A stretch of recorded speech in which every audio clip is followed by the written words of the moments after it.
Abou Khalil traverse à vélo la ville de Gaza détruite pour atteindre une boulangerie où il espère acheter du pain pour sa famille.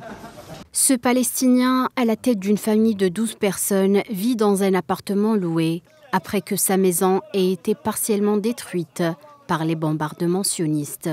La fille de Khalil souffre d'un cancer ainsi que des problèmes à la trachée. Elle vit désormais avec ses parents et ses 2 enfants dans la même maison. Khalil est le seul soutien de famille. Il se rend à la boulangerie presque tous les jours pour que sa famille puisse manger du pain. Les conditions sont difficiles, même si dans le passé elles l'étaient aussi. Elles le sont encore plus aujourd'hui. Maintenant, d'une manière ou d'une autre, le pain est disponible, mais nous n'y avons pas accès. Je n'ai ni revenu ni travail. Nous attendons d'obtenir des coupons pour essayer de trouver quelque chose à manger.